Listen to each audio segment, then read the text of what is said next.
All right, please raise your right hand, ma'am. You solemnly swear from the testimony about to give this matter be the truth, the whole truth, and nothing but the truth. Yes, Your Honor. All right, and you heard the allegations that were placed on the record, correct? Yes, Your Honor. As to the allegation you tested positive for cocaine and you had a diluted sample on one of those tests, how do you plead? Guilty, Your Honor. And you've gone over your advice of rights with your attorney, correct? Yes, Your Honor. And counsel, if you can please go to your client. Ms. King, are you currently on probation out of the Wyandotte District Court? Yes, sir. As a term and condition of your probation, are you to not test positive for any drugs or alcohol? Yes, sir. Did you in fact test positive for cocaine on December 18th of 2024? Yes, sir. And did you have a diluted test on December 26th of 2024? Yes, sir. And you understand that those are both violations of your terms and conditions of probation? Yes, sir. I'm satisfied, Your Honor. The court is also satisfied the plea is knowing, voluntary, and factually accurate. The court will accept your plea to the probation violations. And as to the recommendation, counsel. Yes, Your Honor. I'm simply just asking for one last chance for Ms. King to complete all the terms and conditions of probation. She understands the seriousness of her actions. I would like you to know that she's a single mother of two, that her children would have absolutely nowhere to go at this point in time. She did take it upon herself last week to enroll in outpatient treatment. She's going to be starting that, and we would just be asking that any sort of jail time, because it would put the family in a very horrible predicament. I did explain to her that her choices are the reasons why she is in this predicament. She does understand that. So moving forward, Your Honor, she's going to do everything in her power to not put herself in this position again. So I would just be asking to suspend any sort of jail time at this point in time. Well, counsel, I already suspended 10 days, and then I already held one in abeyance, and now we're here again. Ma'am, where do you work? Your Honor, I'm a waitress, which I've already spoke with my boss, and unfortunately he would not be able to stay my position there if I was to have to go. Okay, and how old are your children? My son, he's right here. He's 11, and my daughter, she's leaning on me. She's 6. They didn't have school today. Ma'am, why do you have your children right with you when you're here? I have an AirPod in. They cannot hear what's going on, and unfortunately, they're in their living room. They just came down.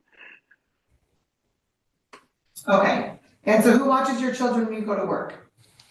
Normally, Your Honor, I work more of a day shift, so that way I'm off by the time they're out of school. I go in the morning time, and I get off around 2:30. My son's released from school at 2:45, and my daughter's off at 3. So no, you don't ever have to have somebody watch your kids?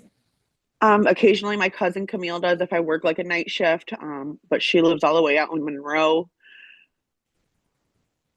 Well, you're gonna have to give her a call because you're serving your 20 days, ma'am. And you're gonna be tethered to treatment because you clearly need it. You clearly need it. Your Honor, I cannot. I'm on a month-to-month lease. I will lose my home. I will lose everything. Ma'am, stop right now. Because I've already given you a number of chances, which clearly have not been to your benefit. Because here we are again, 2 positive cocaines again. I understand that, ma'am, and I'm very sorry that I have to come in front of you on this. I know that you know my situation of back what happened in August with the abortion and things like that, and that's what the fentanyl was. Me and Brandon, proceeded to end our relationship, and he's no longer here, and in December, I fucked up. I'm sorry, ma'am, you're in court. I didn't mean to You're cuss. in court. You cannot talk like that. I did not mean to cuss, Your Honor. I made a mistake, and that was when the baby was due, and I relapsed. I was 14 months clean on cocaine, and I'm sorry. Ma'am, I literally was 14 months clean. Your 20 days. You're serving your 20 days. Your under advisement will be revoked. I'll give you until Friday so you can make arrangements for childcare, but you are reporting on Friday and you're serving your 20 days. You're going to be tethered to treatment because you need treatment. So 10 days on the probation violations, 10 days from the previous jail review. I don't know what I'm going to be able to do, but okay, ma'am. I'm sorry? I said, okay, ma'am, I don't know what I'll be able to do, but okay. Well, what I know you're gonna be able to do is report to jail on Friday. All right, good luck to you, ma'am. Please email into Ms. Shaw by 11:15. Ma'am, did you hear that? I'm sorry, no, I did not. Please email into Ms. Shaw by 11:15. Email what in? Email into Ms. Shaw by 11:15. She can give you the information on reporting. Okay.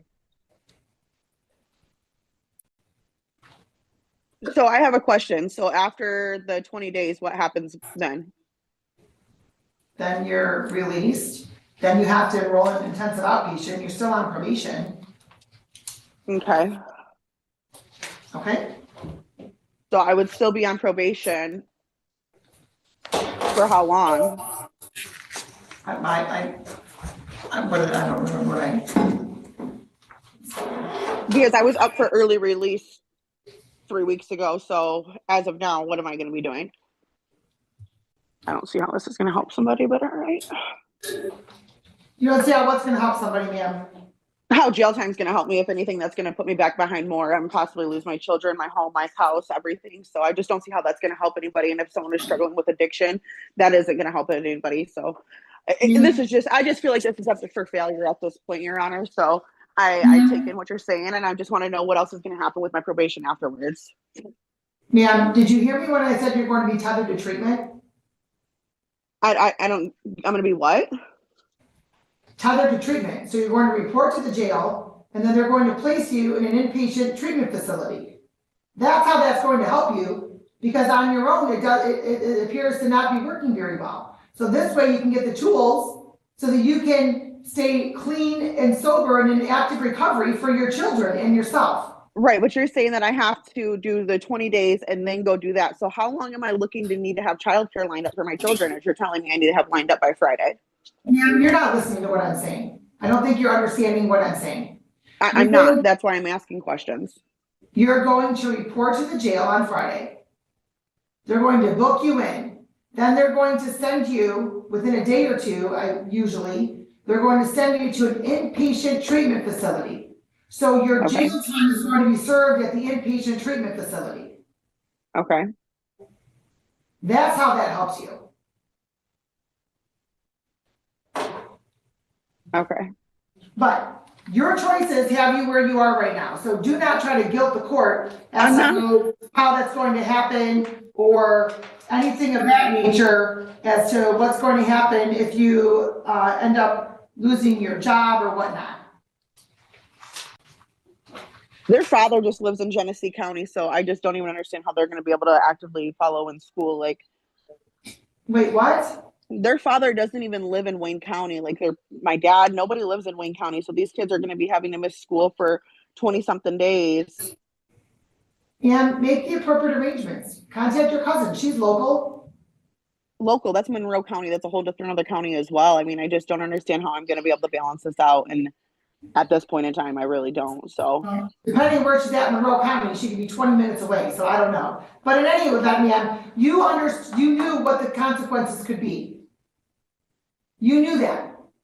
You already had a jail review. The court already suspended your jail on the bond violation.